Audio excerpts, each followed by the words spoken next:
الطمع مرض لا يصيب إلا الأثرياء. هذا ما تؤكده وثائق بارادايز المتعلقة بالتهرب الضريبي. تكشف الوثائق أسماء شخصيات مرموقة وشركات عملاقة تتحايل على القانون لتجنب دفع الضرائب.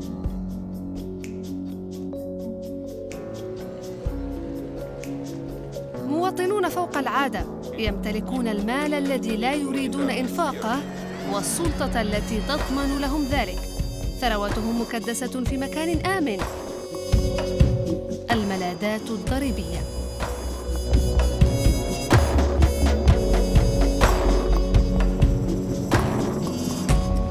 هي دول تعرض على الأثرياء ضرائب منخفضة أو منعدمة وتحافظ على سرية حسابات عملائها.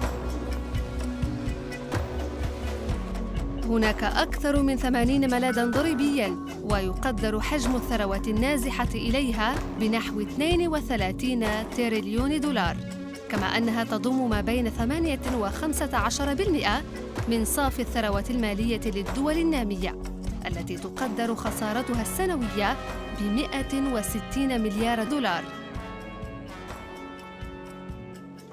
أصوات عالية تثيرها الفضائح التي تخرج للعلن بين الفينة والأخرى حول تورط رؤساء ومسؤولين ومشاهير عرب وأجانب في قضايا تهرب ضريبي وغسيل أموال وفضائح جنسية.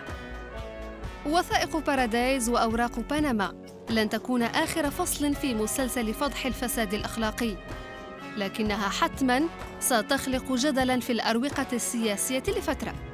فهل ستتم محاسبة المتهربين أم سيطوى الملف وينسى كما جرت العادة؟